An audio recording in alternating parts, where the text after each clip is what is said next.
You're listening to Dr. Tim's Aquatic Podcast.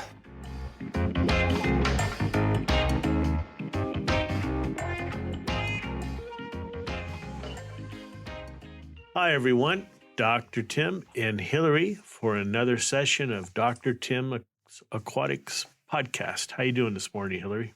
I am doing good. How are you today? Good. Happy New Year. Happy New Year. Oh my gosh, I can't believe it's already 2022. Yep. Time is flying, as they say, when you have so much fun talking about fish tanks and corals and stuff. Yes. Yeah. And today we're going to talk about an important subject. It can get technical, but we're going to try hard to take the technical part out of it and hit the high spots. And that is ammonia, where it comes from, how to test for it, why you get different readings with different tests, and what to do when you have it and how to control it, right? Exactly. I thought this was a perfect topic because, people getting tanks for Christmas or for the holidays as gifts. They're starting up those cycles. And I feel like a lot of the questions, not just, people getting new tanks, but throughout the year, we are consistently getting questions about ammonia.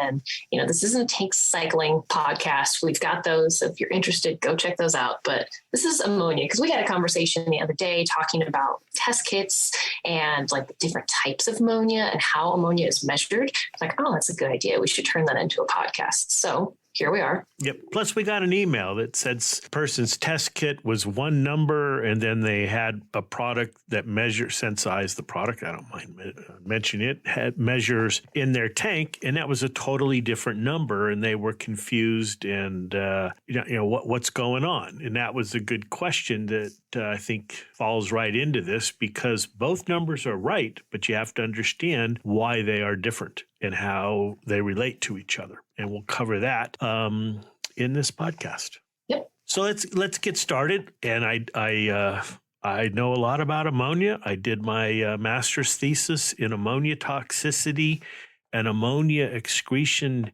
in fish. And we'll digress right off the bat. So in my ammonia excretion, what I did was had a number of fish tanks set up with little striped bass fry, 2-inch striped bass, because this is when I was in raising striped bass, or actually hybrid striped bass. And the question was, how much ammonia do they excrete over a 24-hour period at different rates of feeding? And so a pseudo-replication is you do one rate, and then the next day or next week, you do another feeding rate and another feeding rate. But those are done at different times, and that's called pseudo-replication. So literally I don't remember, it had to be about 60 aquariums set up. Oh, yeah. It's a lot of tanks. And it was measuring ammonia every 2 hours for 24 hours.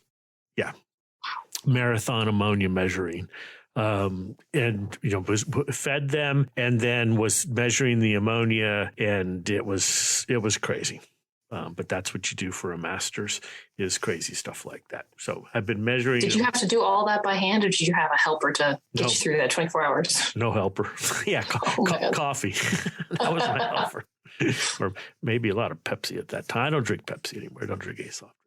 Anyways, so I've done ammonia measurements for a long time using probes, using automated machines, using just the test kits we got that anybody can get. And so we know a lot about this subject, which I'm definitely willing to share. So first off, where's the ammonia come from? So the ammonia comes from the fish. Fish, and these are bony fish, the teleost, excrete ammonia. Now, why I'm that specific? Because if you're raising sharks and rays, they don't actually excrete ammonia. They excrete urea like humans. But for us, the vast majority of fish we keep are teleost, and they excrete ammonia. And the reason they do that is because it's done with a process called passive diffusion. So they eat, and food is basically protein. The protein is broken down or deaminated to get technical, and that the nitrogen in the food is converted by the fish into ammonia. Now, NH3, that's the nitrogen. So this is part of the nitrogen cycle. It all starts with the excretion of ammonia from fish. And ammonia excretion is called passive because the ammonia comes out of the fish's gill. They don't urinate like humans do, or dogs or cats with a liquid urination stream. Ammonia is a gas that diffuses from the fish into the surrounding water via the gills. And the reason they're evolutionarily designed to do this is there's no energy expended. They don't have to use any energy to do this because the fish is a high concentration of ammonia compared to the surrounding water. And so the ammonia diffuses from the fish through the gills right into the water, and they don't have to spend any energy with their kidneys, concentrating it into urea or anything else like that. And so it's very energy efficient. So that starts the cycle. You feed your fish. The fish passively diffuse ammonia into the water, and the ammonia is then starts to build up unless you have the nitrifying bacteria, as we've discussed many times. So far, Hilary, so good? So far, so good. Okay, so now what happens? Once the ammonia hits the water, this is where things start to change because ammonia is technically a gas. When I say ammonia, I mean NH3, which is a gas. That's what you can smell. If you're using a cleaning solution that has ammonia and you're smelling it, that is the ammonia that you're smelling. But when ammonia is in solution, it forms two parts, ammonia, NH3, and ammonium, NH4+. And together, they form total ammonia. The amount of each, the percentage of each, depends mostly on the pH of the solution, the temperature, and the salinity. So at lower pHs, the NH4+ or ammonium form dominates. Lower pH, that means below 6, below 5. And there are charts that you can look at, but below 6, almost 100% of the total ammonia in the solution, in the aquarium water, is going to be in the form of ammonium, NH4. Above a pH of 12, things shift, and now all the total ammonia in the water is in the ammonia, the NH3, or the gas form. Then hang on, this will all come together here shortly. So when you're measuring total ammonia or ammonia in your water with your test kits, the first thing you're generally going to do is add a solution that's going to change the pH. And it's going to take that pH of your aquarium water and usually drop it, make it very low so that it shifts all the ammonium in the water into the ammonium for NH4 form because you have that low pH. And I mentioned temperature. Temperature has a little bit of effect, and then salinity has an effect too, but they're really not that important. And there are many websites. You can Google ammonia calculator, and you get a website that you put in the temperature of your water temperature, the pH, the salinity, and then you're reading and press a button and it'll calculate and tell you, what the ammonia reading is, what the ammonium reading is, the two of them. But where things get confusing is in this fashion, that how you measure them, the test kits you're using, and what they mean. And we're going to cover that in a few minutes. But let's put that to the side for a second. Okay, let's just talk about why you need to measure ammonia and why it's important. So the ammonia is excreted passively into the water, and it starts to build up. If you don't have nitrifying bacteria to convert that to nitrite and then to nitrate, it'll build up to toxic levels. And how does it affect the fish? Well, two ways.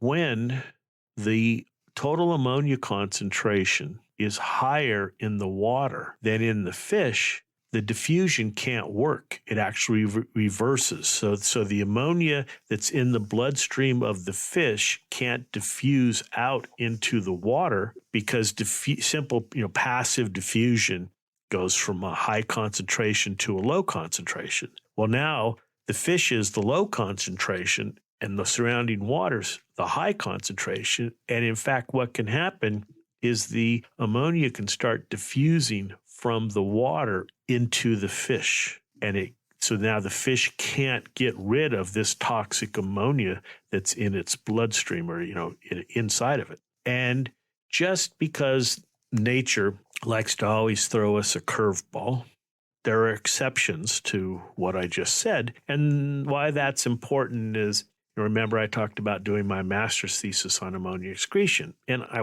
obviously wasn't the first person to ever did that. But when you went through and did a literature research, before you do any big project, you look at past research and what people have found. And there was lots of contradictory information. This researcher got this level that was toxic. That researcher got this level. And what was going on? Well, it turns out that a lot of the early research in ammonia toxicity and ammonia excretion rates were done with goldfish. And goldfish turn out to be one of the few fish that can actually detoxify ammonia internally. Most fish can't do that. Oh, yeah. Most fish can't do that. I learn something new every single time we talk. Oh, yeah. So they're using goldfish as the model, but as the ammonia builds up, the goldfish is detoxifying the ammonia. And that's why the readings are all messed up. And yeah, it was a mess. And it was all because of the fish they chose, these researchers, because goldfish were readily available and they were hardy. Well, if you what is hardy? Hardy's like, well, they don't die when there's high ammonia. Well, that's because they can detoxify the ammonia. That's why they're, quote, hardy, which is great when you're setting up a tank, but not so great when you're trying to do super precise ammonia toxicity and ammonia excretion studies. So, yeah, throw out all the old studies. Most fish cannot do that. So there you go. Something new for your trivia there. I like it. And that brings up in testing. People want to think that the test kits available to hobbyists are these high-tech analytical instruments. And folks, they're just not. Stop worrying about an email. I'm pleading you to stop emailing me that your ammonia just went from 0.01 to 0.02, or it went down from 0.05 to 0.04. Your test kit can't measure that. Okay, it just can't. Okay, these test kits are indicators. If you're using the typical test kit that changes to a greenish blue color, it's yellow when there's none, stop fretting about whether it's yellow, green. If it's yellowish, it's very little ammonia, and at the pH in your tank, it's not going to be toxic. I'll get into that in a second. If within seconds of adding the last reagent, it starts turning, the blue or dark green, yes, now you've got a lot of ammonia, and you don't have to worry about what the reading is. You have to worry about what remedies to take. Okay, but even if you're using the Sensei or any of these probes, don't worry about these being super precise, because they're not. They're just not super precise, folks. It takes a lot of work to do precise ammonia readings. And I'm talking about when it's, at that 0.0 something. And people email us, my ammonia is 0.008. I'm sorry. There's no way you measured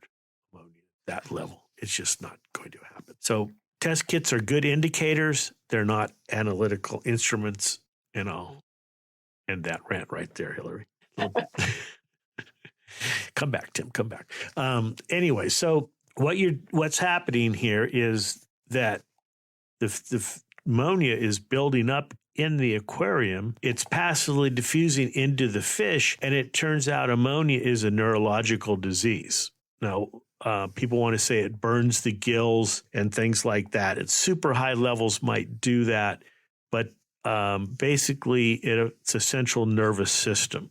It's what happens, just like if refrigeration systems, big industrial refrigeration systems are based on ammonia being recirculated through the refrigeration piping. And if there's ammonia leaks, or if you're doing any type of water treatment with chloramines, which is based on ammonia, you have to wear hazardous breathing respirators because ammonia leaks for humans are very toxic because they get into your lung and your body, and they affect your central nervous system, and you can basically die from this.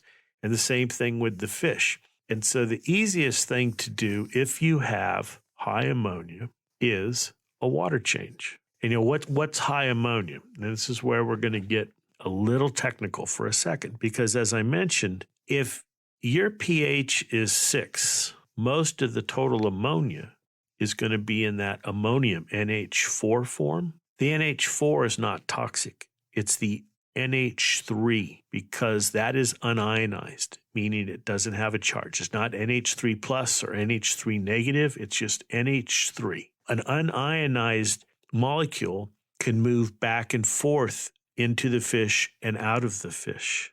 So the NH4 ammonium that is ionized, it can't move into the fish. And that is why at low pHs, your fish survive well. They're not dying because the total ammonia is in the ammonium form that is not toxic. Now, that doesn't mean it's not affecting the fish. There's two types of toxicity when we talk about fish toxicity studies. And I did these too. And that is acute toxicity, meaning it's going to kill the fish right away within a few hours, a day or two. And typically with toxicity studies, you'll see an LC50 and then a time limit, like LC50 24 hours. And what that means is the lethal concentration to 50% of the population, the test population, in 24 hours, or an LC50 in 96 hours. And there's very specific ways to conduct these tests, because this is how they tell whether a substance is toxic. And I won't delve into that too much, but when people talk about toxicity, they're talking about acute toxicity. What is going to kill the fish in a very short period of time? And some manufacturers, will say with their treatments, we're lowering the pH and it's not toxic to the fish.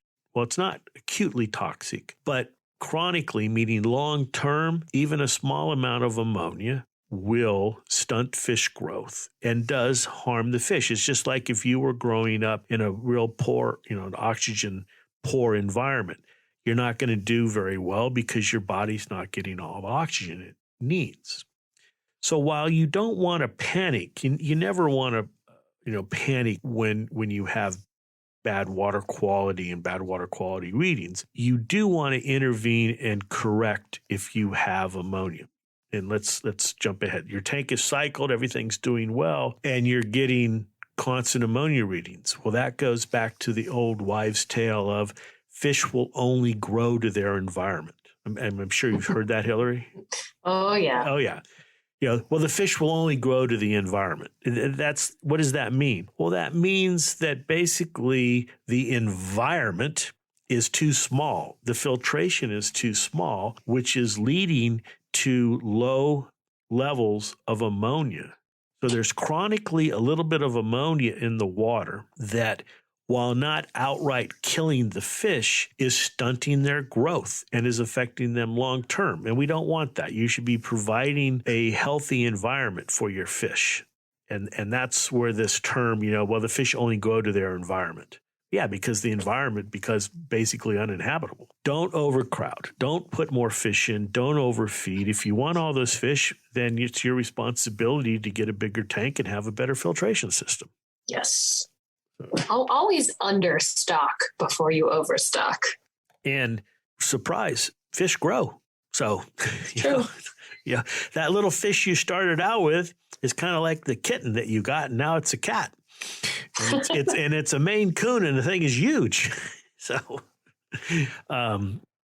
realize that the fish are going to grow. They're going to grow fast. And it's not always great. My water quality is great. I'll add one more fish is not necessarily the best way to do it. Why don't you enjoy what you have and give them an optimal environment so that they can grow and live long, healthy lives. But that's where that wise tales comes from. So even though you may have that perfect, quote, environment, and chronic low levels of ammonia will harm the fish. And this brings up another controversy, and that is acclimating. And maybe we should do a podcast on this sometime too. Yeah, I was just going to say, maybe don't go into depth on acclimating. Let's make that its own podcast. Okay. Well, then stay tuned. All right. I'm going to get to see firsthand how you acclimate fish. I'm bringing you cichlids. I'm going to see how you do it. Okay, well, it's quick. Believe me. Yeah.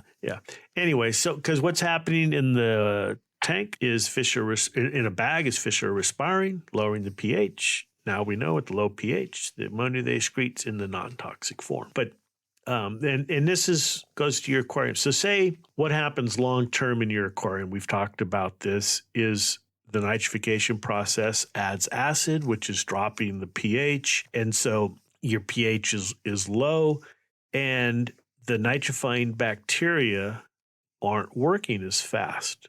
Why? Because the nitrifying bacteria are like that gill. The ammonia has to be in the unionized, the NH3 form to diffuse across the nitrifying cell membrane so that then the nitrifiers can convert the NH3 ammonia to nitrite. So if you've got a low pH, the nitrifiers can't work as fast because only a very small portion of the total ammonia is in that NH3 form. Most of it's in the ammonium form that is not available to the nitrifiers. And that is why we constantly get emails and calls from people who I've set up discus tank or some type of South American tank, and I've got perfect pH of 5. And I used your one and only bacteria and it's not working. Well, that's because the ammonia's in the wrong form. It's all in the ammonium form, and cycling is going to take a long, long time. How's that for effect? So as we've mentioned, what we recommend is that you set up the tank at a higher pH, 7.5 or 8, get it cycled, build up a big population of the nitrifying bacteria, and then reduce the pH. Now you've got this huge population of nitrifiers that each one is individually working slow, but because you have so many, they can take care of the ammonia being excreted versus starting out with a low population in a low pH. Well, when I say they work slower, that means they divide slower. So it's going to take you a long, long time to grow a sufficient population to take care of the ammonia. So grow the ammonia population first and then lower the pH, and you'll have lots of bacteria, each individually working slowly, but still working. Make sense, Hilary? I think so. So but we're talking now about test kits. So let's get into this question. You know now that based on pH, how these test kits work. So if you have an ammonia probe, and we've got it in the lab, that's what I used working on my master's thesis, how I was able to do all those tests so quickly and then start all over again. With an ammonia probe, they're called gas sensing probes. So in the case of an ammonia probe, you're adding something like sodium hydroxide to the water. And not to the aquarium water. I'm talking, you wouldn't do this. Let's make that clear. To your test vial. Okay. And that changes the pH to above 12, which means that all the total ammonia is in the NH3, the gas form. The gas can diffuse across the membrane tip of the probe and be measured. And I won't go into the measurements. That's not what we're talking about. We're just talking about the big ideas here. So gas sensing probes can be very precise, like the colorimetric test can be very precise. And the colorimetric test in a laboratory takes approximately 20 minutes to develop. If you're going to do real analytical chemistry where you're doing knowns and spiking, and so that you can measure at these 0.005 and 0.01 levels and stuff like that, you're doing a salicylate method. You actually put your vials as they're developing in that 20 minutes, you put them in the dark. a drawer or cabinet or someplace that's completely dark, because that method turns out to be light sensitive, meaning exposing the reagents to lights, even just room lights, causes a higher value. It increases the color change, and that color change is proportional to the amount of ammonia. So you're actually going to get a higher value than is actually there due to just the lights in the room. And no test kit company talks about that one, do they, Hilary? No, because that's too complicated. But if you're doing analytical chemistry, it makes a big difference. Now with the probe, so it takes 20 minutes. Well, if you have a lot of tests to do, waiting around 20 minutes is just too long. So you can do the probes and you can do, if you're good, you can get an ammonia reading in about a minute with a probe. So it's very fast and assembly line. Just concentrate on what you're doing and keep your nose out of Facebook and stuff like that. Instagram. Sorry about that, Hilary. But you got Okay. It's important when you're doing water testing. You need to set your phone aside. You don't want any distractions. Yes. So that's one reason to use the probe, is that you can measure these low levels still. But the trick when you're doing low-level ammonia readings, like with my masters, and I'm trying to measure 0.005 or 0.01 or things like that, is you're actually adding a known amount of ammonia to the water. So you have to know exactly how much water you have, mils, and you're adding a little bit of ammonia to spike it up, because the probe, just like the colorimetric test kits, has a sweet spot where it can read. All analytical techniques have a sweet spot where within that range, let's say with a colorimetric test, say between 0.5 and 1.5, the test is super precise, assuming you do everything right. But even if you do everything right, if you go too low, the test kit precision is reduced. And the same for doing too high. If you've got too much ammonia in the system, the colorimetric test kits can't measure that. It's too high for them. Every test has a range. And again, that's not what people want to talk about when they're selling you your home test kit. They don't want to talk about the range for this. It can measure anything. It can't. And the precision and accuracy across the range is not the same, especially at the low levels that everybody wants to talk about. So That's called spiking your samples. And again, we won't get into the super analytical techniques, but that's how you actually have to do true analytical. So why am I bringing up these probes? Well, because if you're using the Sensei, and there's absolutely nothing wrong with the Sensei, but you have to understand, it is an in-tank gas sensing membrane.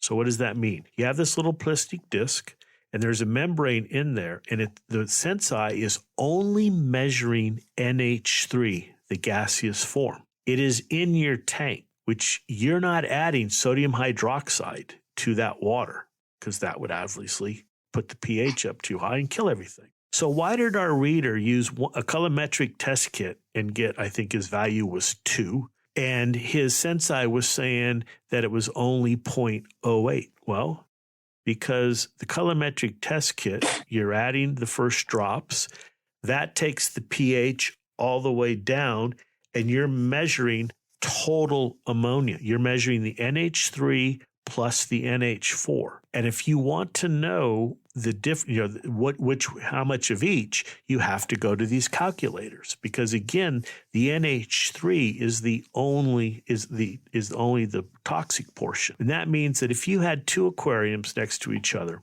and you had the same amount of ammonia, say you had 5 milligrams per liter of ammonia in both, but the pH in one tank was 6 and the pH in the other was 8. The toxic portion of ammonia in that pH, the low pH, is basically going to be 0, and your fish will do fine.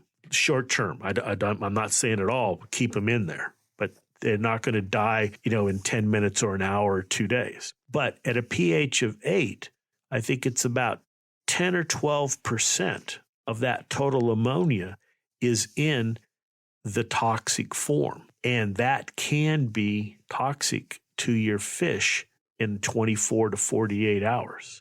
That's why you have to do a big water change. And getting back to your gas sensing membrane and the difference in the test kits. So in the colorimetric test, they're measuring total ammonia. That's why they get 2. But the gas sensing membrane that's in the aquarium is only measuring 0.008, I think was the number. And I won't get into the debate whether that's that accurate, but it's measuring much, much lower. Why? Because it's only measuring the unionized, the NH3 portion, which is the gaseous portion that can diffuse across the membrane. So you're only measuring a small percentage of the total ammonia in the tank, and that's why the two values are different. So what you have to do is go to your computer and call up an ammonia calculator and put the values in. You could put in, I used total ammonia was 2. You need to know your pH, your salinity, press the calculate button, and it'll give you a reading of the NH3, and that will closely match what your gas membrane is reading in the aquarium. How'd that go, Hilary? Did that make sense? Yeah, I think that was pretty good. It was a little complicated, especially if you're not familiar with this, but no, it made sense. Yeah. And especially, I look at Reef to Reef in some of the forums once in a while, and people are talking about using these gas sensing membranes, which there's nothing wrong with them, but there's lots of confusion of exactly what is that measuring. And that's why when you look at, toxicity studies, it'll say, the LC50 was 0.25 NH3N 96 hours. And that sounds complicated. But what it's saying is that if you have unionized NH3N, an unionized ammonia concentration of 0.25 for 96 hours, you can expect to lose 50% of your fish. Well, how does that calculate? So you have to take that 0.25 and put it into the calculators to go, oh, that's going to be, say, I don't know the number off the top of my head, but it's going to be 5 or 6 total ammonia that you're generally going to measure with a colorimetric test kit. And that's why it leads to all this confusion and sounds complicated, because there's different ways of measuring the ammonia, and the gas sensing membranes only measure a portion when they're in your tank. If you want to measure the total ammonia with those, you have to take them out, add substance like sodium hydroxide to get the pH above 12, and then have a stir in a beaker and be stirring it and let the gas sensing membranes or the probes measure that. That's the big difference between those two. And so what should you do? You have ammonia, what we're talking about with the test kits. And the main thing is don't panic and don't worry about, I took it to the store and the store said it was 2, but my test kit at home says it's 1. If you're getting a green reading, then you have some ammonia, and you should look at, is it a new tank and I'm still in the cycling process? Is it an old tank and my pH is really low? You should always measure pH when you measure ammonia, because that'll tell you a lot. If your pH is really low, what it's saying is that the bacteria are just working much slower because of the pH. And what I wouldn't do at this point is add a chemical to increase the pH, because all you're doing is increasing the pH, which means you're increasing the percentage of the unionized, the NH3 form, right? So you measure 2 at the low pH, everything's fine. Now you increase the pH by adding some type of pH up chemical. You've just drastically increased the amount of the toxic ammonia, and now your fish are definitely in danger. So the best thing to do is always a water change. Dilute it. You're diluting all the ammonia out of the system with fresh water. If it's a startup and you're still cycling, do not siphon clean the system. Don't change your filter pad, because that's where all the nitrifiers are. They're not in the water. The nitrifiers want to be stuck on a surface. So take the water out at the top of the column of the water and then add new water into the system. Generally, water changes, dechlorinate the water, try to get the temperature close. I wouldn't mess with pH at this point. Some people want to try to dial in exact pH, but that's not going to happen, especially if you've got buffered water. Just get ammonia-free water into the system as quickly as you can. Yep. And in most older tanks, that's the problem, is that the pH is just too low. and a quick water change, pH is up, the bacteria immediately start working. Low pH does not kill nitrifiers. That's out there, and it doesn't. They just don't work as fast. It's just like, if you're on your stationary bike exercising in a room and all of a sudden they drop the amount of oxygen in the room, not enough to just kill you, but enough, just to really drop it, you're not going to be able to pedal that bike as fast because there's just not, it's not the right environment. You can't get the oxygen in your lungs to do the workout.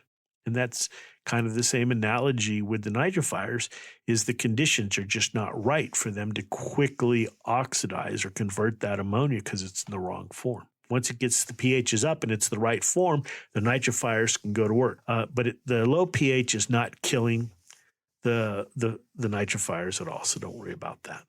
Yeah. Questions, Hilary? Have you had any? As I've been talking kind of nonstop there for a little bit. I do. And I'm not actually sure that it's a question, just like more a thought. So I'm thinking, so if like typically saltwater tanks, they're going to be hanging out at a higher pH, like 8 to 8.4 versus your freshwater tanks that, can be like lower 5 to 7-ish, give or take. So would you say that saltwater tanks could have more of a issue dealing with ammonia problems than freshwater tanks just because they sit at a slightly higher pH, or, do they both have issues equally? Does that make sense? No, it does. And some people want to say, yes, the saltwater tanks, ammonia is more toxic is what they'll say. But just like with nitrite, the counteracting effect is the salt in the water. So even though saltwater systems have a higher pH, the higher amounts of sodium and other ions in the water do counteract that higher pH. Not 100%, but it does help, and that gets super complicated. But and if you have ammonia, you want to take care of it. But again, don't panic. And I wouldn't say ammonia is any more toxic in salt water. It's just you've got that higher pH, so you've got to take care of it. Yeah.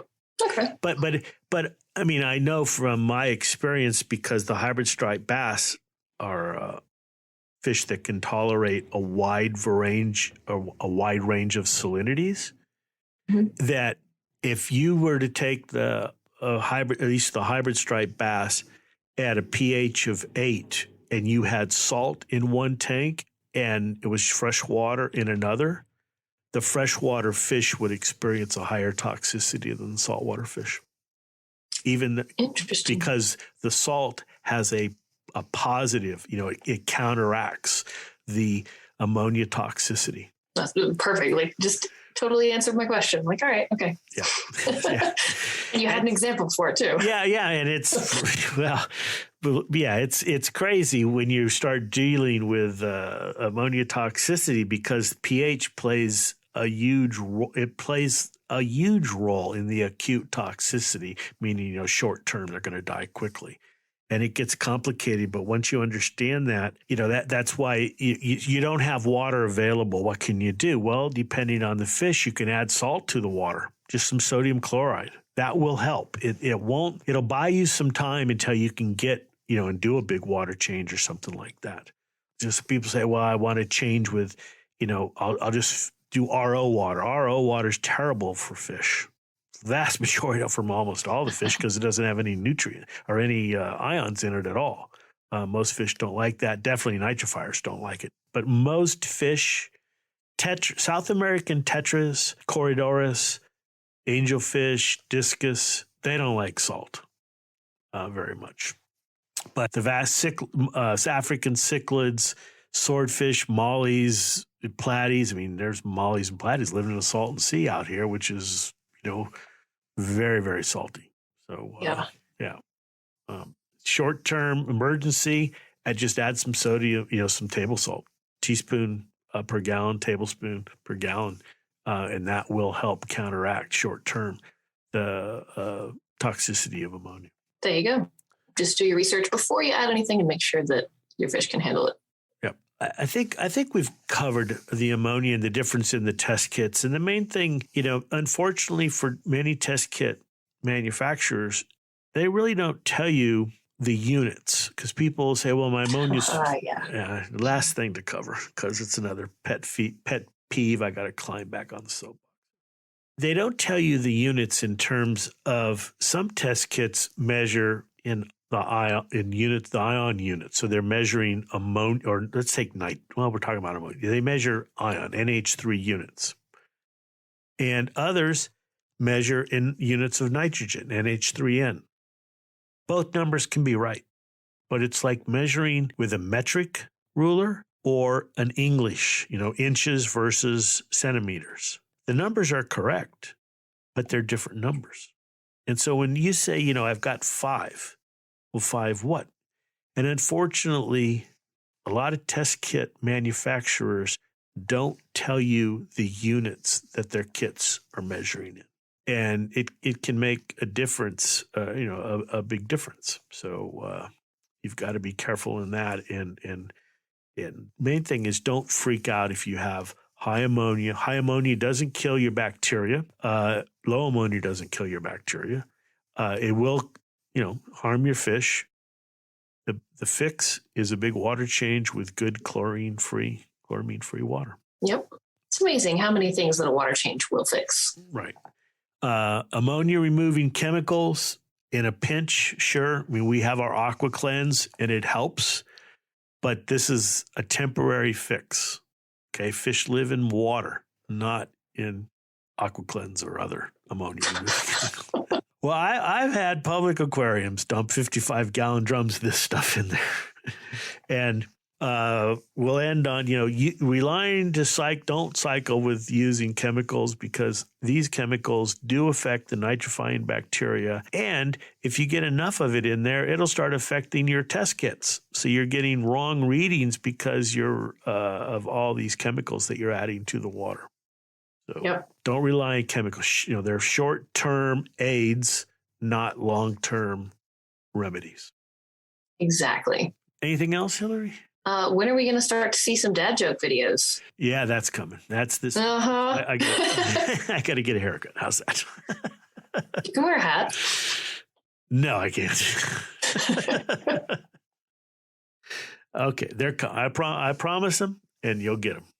All right. Stay tuned. All right, everyone. This has been, more on the technical side. So questions at info@drtimsaquatics.com or on our social media.